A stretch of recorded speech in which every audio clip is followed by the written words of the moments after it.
Bem-vindos, queridos irmãos, a mais uma live promovida pelo Grupo de Estudos Espíritas Isabel de Aragão. Rogando a bênção da nossa querida mentora e o amparo dos benfeitores amigos, vamos então começar.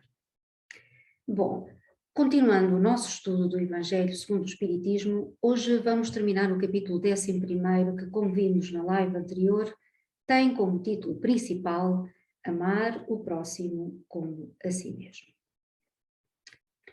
Vamos lembrar os temas que compõem este capítulo. São eles: o maior mandamento, dai a César o que é de César, e nas instruções dos Espíritos encontramos a lei do amor, o egoísmo, a fé e a caridade para com os criminosos. No estudo anterior já tratámos dos temas o maior mandamento, dai a César o que é de César, e nas instruções dos Espíritos falámos sobre a lei do amor. Mas sobre a lei do amor, apenas vimos a intervenção de dois dos Espíritos que se debruçaram sobre este tema, que foram Lázaro e Fénelon. Hoje vamos ver o que nos diz Sansão sobre o mesmo assunto. Ainda sobre as instruções dos Espíritos, também falaremos de o egoísmo, a fé e caridade para com os criminosos. Comecemos então ouvindo o testemunho de Sansão, membro da Sociedade Espírita de Paris em 1863. Vamos ver o que Sansão nos diz sobre a lei de amor. Meus queridos condiscípulos, os espíritos aqui presentes vos dizem pela minha voz: amai muito para serdes amados. Tão justo é este pensamento que nele encontrareis tudo quanto consola e acalma as penas de cada dia. Ou melhor, fazendo isso, de tal maneira vos elevareis acima da matéria que vos espiritualizareis antes mesmo de despirdes o vosso corpo terreno. Os estudos espíritas ampliaram a vossa visão do futuro e tendes agora uma certeza: a do vosso progresso para Deus, com todas as promessas que correspondem às aspirações da vossa alma. Deveis também elevar-vos bem alto, para julgar sem as restrições da matéria, e assim não condenar o vosso próximo, antes de haver dirigido o vosso pensamento a Deus. Amar, no sentido profundo do termo, é ser leal, próprio, consciencioso, para fazer aos outros aquilo que se deseja para si mesmo. É buscar em torno de si a razão íntima de todas as dores que acabrunham o próximo, para dar-lhes alívio. É encarar a grande família humana como a sua própria, porque essa família ireis reencontrar um dia em mundos mais adiantados, pois os espíritos que a constituem são como vós, filhos de Deus, marcados na fronte para se elevarem ao infinito. É por isso que não podeis recusar aos vossos irmãos aquilo que Deus vos deu com liberdade, pois de vossa parte seríeis muito felizes se vossos irmãos vos dessem aquilo de que tendes necessidade. A todos os sofrimentos, dispensai, pois, uma palavra de ajuda e de esperança, para vos fazerdes todo amor e toda justiça. Crede que estas sábias palavras, amai muito para serdes amados, seguirão o seu curso. Esta máxima é revolucionária e segue uma rota firme e invariável. Mas vós já haveis progredido. Vós que me escutais sois infinitamente melhores do que há 100 anos. De tal maneira vos modificastes para melhor, que aceitais hoje sem repulsa uma infinidade de ideias novas sobre a liberdade e a fraternidade que antigamente teríeis rejeitado. Pois daqui a 100 anos aceitareis também com a mesma facilidade aquelas que ainda não puderam entrar na vossa cabeça. Hoje que o movimento espírita avançou bastante, vede com que rapidez as ideias de justiça e de renovação contidas nos ditados dos espíritos são aceitas pela metade das pessoas inteligentes. É que essas ideias correspondem ao que há de divino em vós. É que estáis preparados por uma semeadura fecunda, a do último século, que implantou na sociedade as grandes ideias de progresso. E como tudo se encadeia sobre as ordens do Altíssimo, todas as lições recebidas e assimiladas resultarão nessa mudança universal do amor ao próximo. Graças a ela, os espíritos encarnados, melhor julgando e melhor sentindo, dar-se-ão as mãos até os confins do vosso planeta. Todos se reunirão para entender-se e amar-se, destruindo todas as injustiças, todas as causas de desentendimento entre os povos. Grande pensamento de renovação pelo Espiritismo, tão bem exposto em O Livro dos Espíritos, produzirá o grande milagre do século futuro, o da reunião de todos os interesses materiais e espirituais dos homens, pela aplicação desta máxima bem compreendida. Amai muito para serdes amados. Vamos tecer algumas considerações sobre o que nos ensina Sansão, sobre este tema. A lei de amor. Bom, o Evangelho é e será sempre o motor da nossa transformação moral. No Evangelho nós encontramos um conjunto de preceitos e normas que, quando bem compreendidas e postas em prática, nos levarão ao exercício do amor.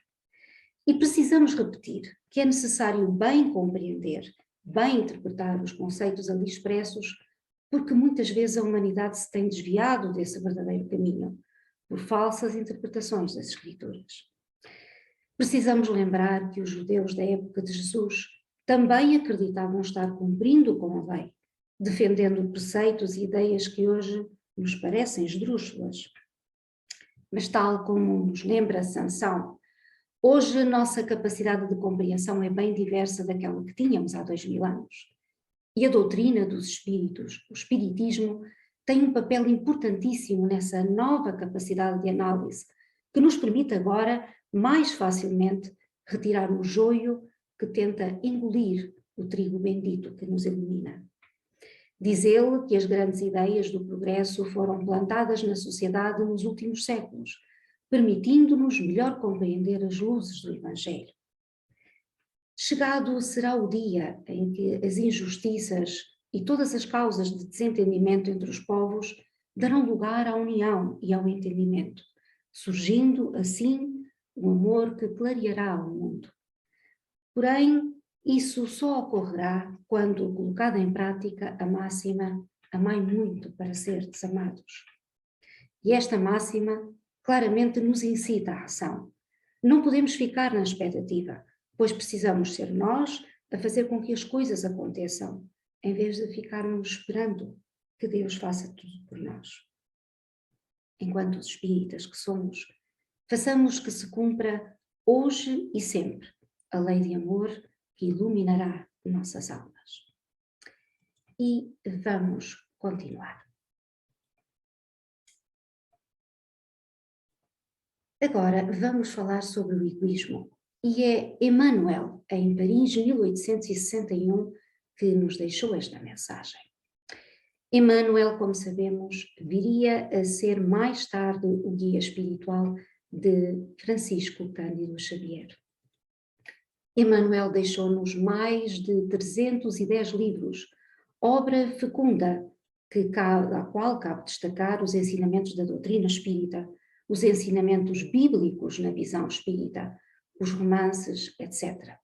Este espírito foi o responsável por iluminar as percepções humanas acerca da religião, ao trazer reflexões e vivências do plano espiritual, especialmente através dos livros da coleção Fonte Viva, nos quais comenta ensinamentos do Evangelho de forma original e atraente, ensinando-nos não só apenas a compreender a doutrina cristã, mas a praticá-la em todos os momentos da vida.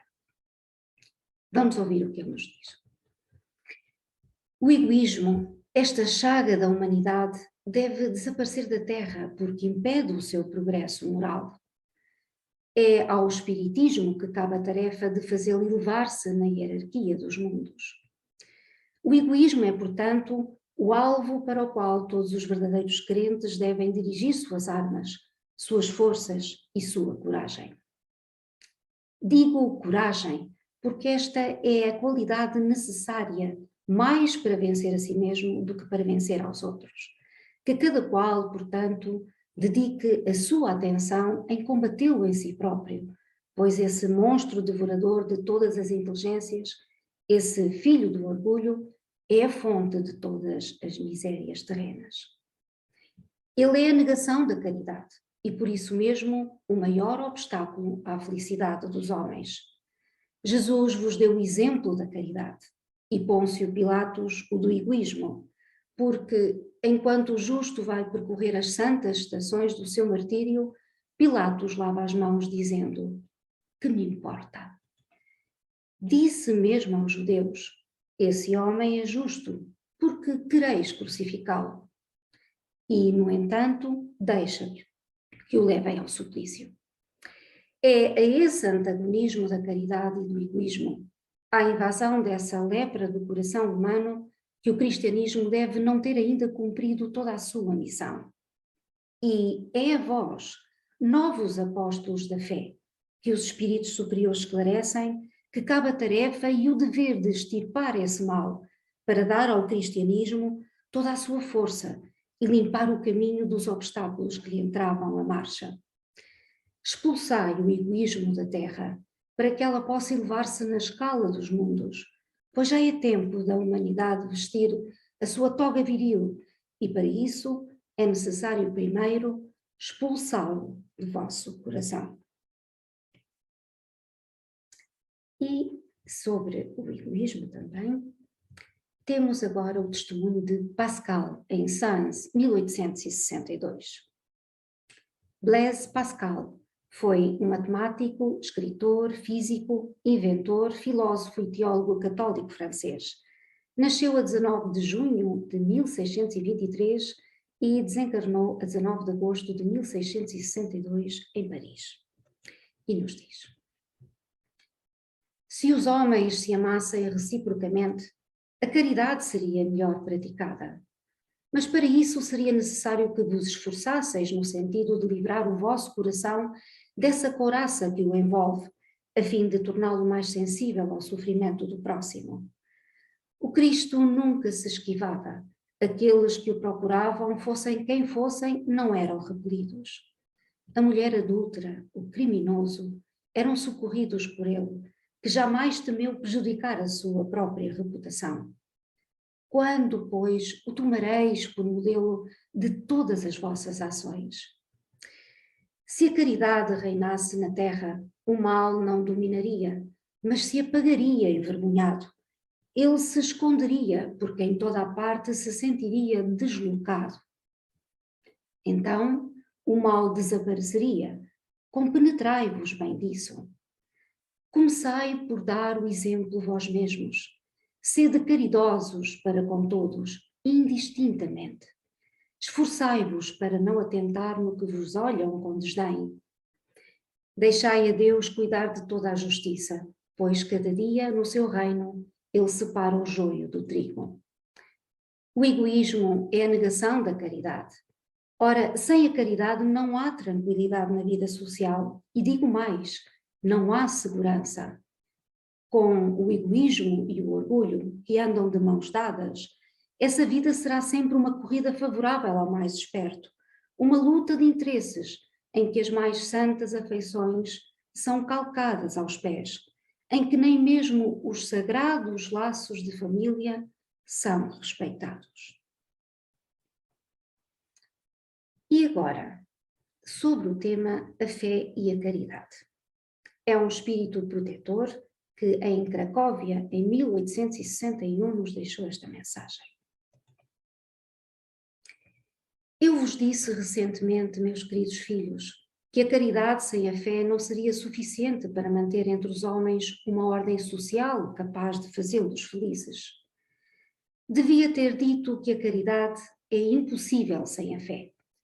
Podeis encontrar, é verdade, impulsos generosos entre as pessoas sem religião, mas essa caridade austera, que só pode ser exercida pela abnegação, pelo sacrifício constante de todo o interesse egoísta, nada, a não ser a fé, pode inspirá-la, porque nada além dela nos faz carregar com coragem e perseverança a cruz desta vida.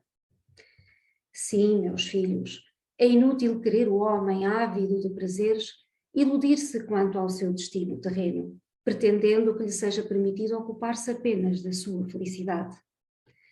Certo que Deus nos criou para sermos felizes na eternidade, mas a vida terrena deve servir unicamente para o nosso aperfeiçoamento moral, o qual se conquista mais facilmente com a ajuda do corpo e do mundo material. Sem contar as vicissitudes comuns da vida, a diversidade de vossos gostos, de vossas tendências, de vossas necessidades, são também um meio de vos aperfeiçoardes, exercitando-vos na caridade. Porque somente à custa de concessões e de sacrifícios mútuos é que podeis manter a harmonia entre elementos tão diversos. Tendes razão, entretanto, ao afirmar que a felicidade está reservada ao homem neste mundo, se a procurardes antes na prática do bem do que nos prazeres materiais. A história da cristandade nos fala dos mártires que caminhavam com alegria para o suplício. Hoje, na vossa sociedade, para ser cristão, já não se precisa enfrentar a fogueira do mártir, nem o sacrifício da vida, mas única e simplesmente o sacrifício do egoísmo, do orgulho e da vaidade. Triunfareis se a caridade vos inspirar e fordes sustentados pela fé. E agora o tema caridade com os criminosos. E é Elisabetta de França, em Havre, 1862, que nos deixa nesta mensagem. Elisabeth Filipina Maria Helena de França, conhecida como Madame Elisabeth, era irmã do rei Luís XVI de França. A verdadeira caridade é um dos mais sublimes ensinamentos de Deus para o mundo. Entre os verdadeiros discípulos da sua doutrina deve reinar perfeita fraternidade. Deveis amar os infelizes, os criminosos, como criaturas de Deus, para as quais, desde que se arrependam, serão concedidos o perdão e a misericórdia, como para vós mesmos, pelas faltas que cometeis contra a sua lei. Pensai que sois mais repreensíveis, mais culpados, que aqueles aos quais recusais o perdão e a comiseração, porque eles quase sempre não conhecem a Deus como o conheceis, e lhes será pedido menos do que a vós. Não julgueis, não julgueis, meus queridos amigos, porque o juízo com que julgardes vos será aplicado ainda mais severamente, e tendes necessidade de indulgência para os pecados que cometeis sem cessar. Não sabeis que há muitas ações que são crimes aos olhos do Deus de pureza, mas que o mundo não considera sequer como faltas leves? A verdadeira caridade não consiste apenas na esmola que dais, nem mesmo nas palavras de consolação com que as acompanhais. Não, não é isso apenas que Deus exige de vós. A caridade sublime ensinada por Jesus consiste também na benevolência constante e em todas as coisas para com o vosso próximo. Podeis também praticar esta sublime virtude para muitas criaturas que não necessitam de esmolas e que palavras de amor, de consolação e de encorajamento conduzirão ao Senhor. Aproximam-se os tempos, ainda uma vez vos digo, em que a grande fraternidade reinará sobre o globo. Será a lei de Cristo a que regerá os homens. Somente ela será freio e esperança e conduzirá as almas às moradas dos bem-aventurados. Amai-vos, pois, como os filhos de um mesmo Pai. Não façais diferenças entre vós e os infelizes, porque Deus deseja que todos sejam iguais. Não desprezeis a ninguém. Deus permite que os grandes criminosos estejam entre vós para vos servirem de ensinamento.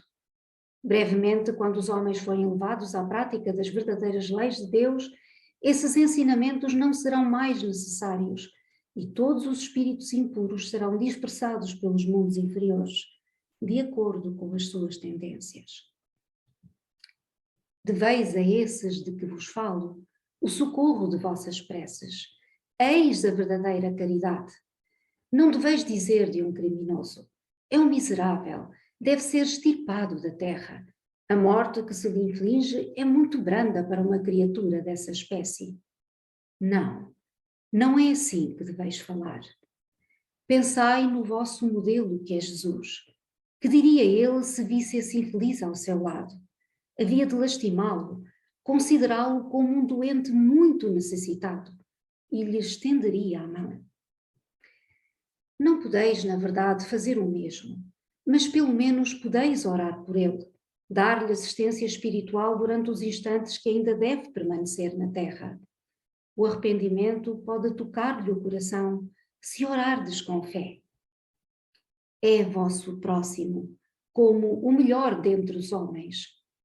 Sua alma transviada e revoltada foi criada como a vossa para se aperfeiçoar. Ajudai-o, pois, a sair do lamaçal e orai por ele. E ainda sobre este tema, caridade com os criminosos, o testemunho de Lamennais, em Paris, 1862. Hugues Félicité Robert de Lamennais, em França, nasceu a 19 de 6 de 1782 e desencarnou em 27 de 2 de 1856. Foi um sacerdote católico que se distinguiu como um excelente orador, tendo ensinado retórica em colégios do sul de França. E esta é uma questão colocada por Allan Kardec, à qual Lamennais respondeu.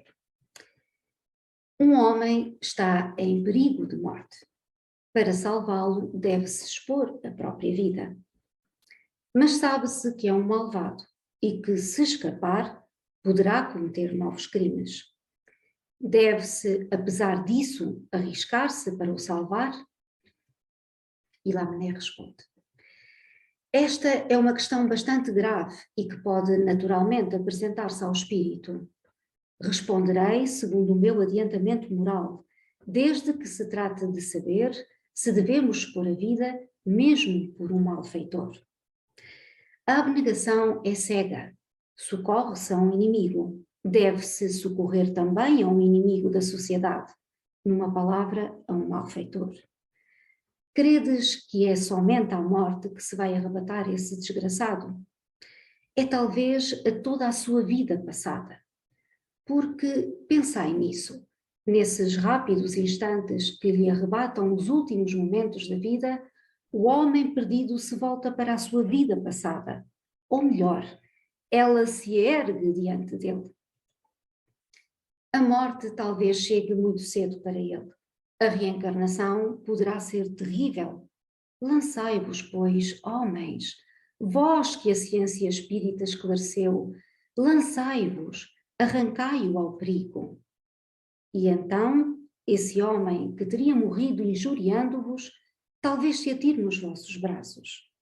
Entretanto, não deveis perguntar se ele o fará ou não, mas correr em seu socorro, pois, salvando-o, obedeceis a essa voz do coração que vos diz: podeis salvá-lo, salvai-o. E, chegados ao final da nossa apresentação de hoje, importa fazer também algumas reflexões sobre os temas tratados. Vamos, então, falar um pouco sobre estes últimos temas que vimos: o egoísmo, a fé e a caridade para com os criminosos. Bom, podemos dizer: só quando o homem amar a todos indistintamente e toda a sociedade como um lar desses ideais de plena fraternidade, é que haverá paz no mundo e a felicidade passará a dirigir os sentimentos da humanidade. Será impossível amar a todos enquanto o egoísmo estiver presente em nossos corações. O egoísmo é um sentimento sutil que nem sempre consegue ser por nós identificado. Por vezes agimos egoisticamente pensando que simplesmente estamos lavando as mãos de um problema que não nos diz respeito. Pilatos também pensava que estava lavando inocentemente as mãos, não assumindo as responsabilidades de que estava investido, e isso o perdeu. Nós outros seremos como Pilatos, se deixando de atuar responsavelmente, fugirmos aos problemas sociais que nos envolvem. A verdade é que todos temos responsabilidades que precisamos assumir, ainda que ao assumi-las isso acarrete para nós outros algum desconforto. A religião continua a ser assunto que gera desentendimentos, mas tal como nos adverte Emmanuel, cabe a nós, os espíritas, esse papel de fazer renascer no coração dos homens a luz bendita do cristianismo. Se para isso tivermos que passar por desconfortos, sejam, pois, bem-vindos esses contratempos, que de certo nos fortalecerão a alma. Pascal nos lembra que Jesus Cristo nunca se esquivava, nunca fugia ao desconforto, quando este tinha como causa as misérias humanas. Pensar apenas no nosso conforto é egoísmo, e esse sentimento precisa ser erradicado da nossa alma. A caridade não terá qualquer força se aliada ao egoísmo, porque este é a negação da caridade, tal como nos diz Pascal. Diz ainda o nobre mentor que sem a caridade não há tranquilidade na vida social, afirmando até que não há segurança. Afirma também que a caridade se fortalecerá quando iluminada pela fé. Nós já sabemos que o nosso destino somos nós que o construímos a cada dia que passa.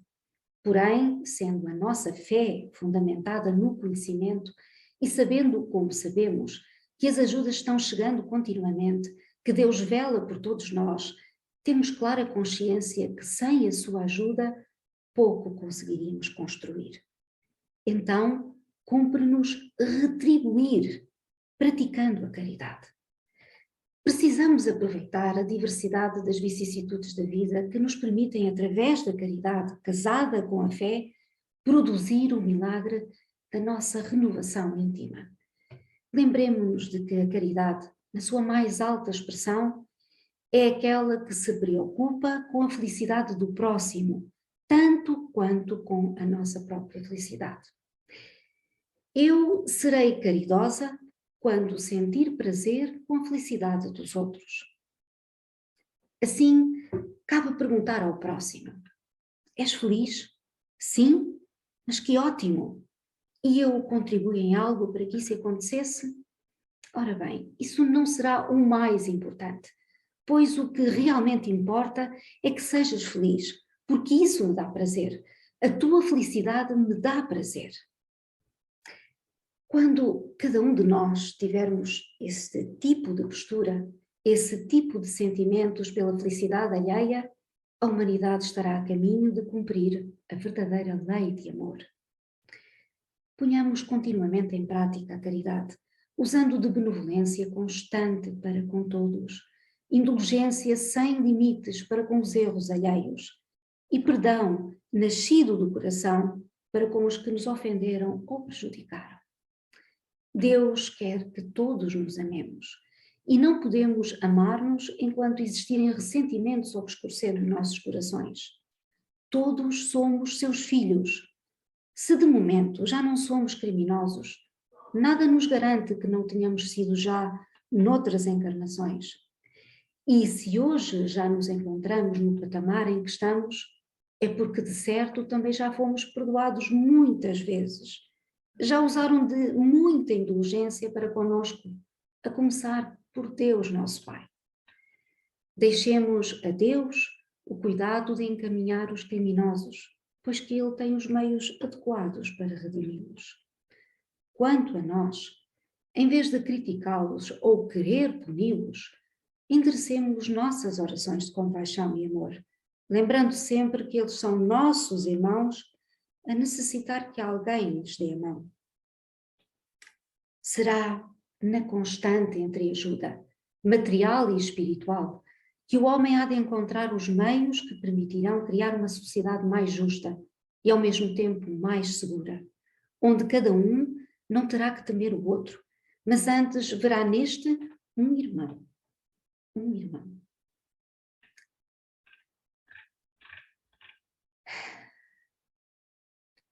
É isso.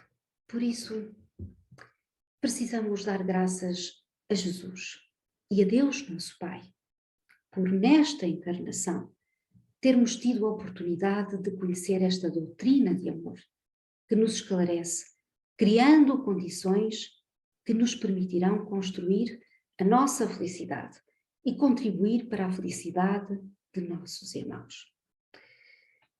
Concluindo assim mais um estudo do nosso Evangelho segundo o Espiritismo e agradecendo a vossa presença, resta-nos enviar a todos, em nome do Grupo de Estudos Espíritas Isabel de Aragão, o nosso abraço fraterno e o convite para o próximo estudo. Até lá, votos de muita paz.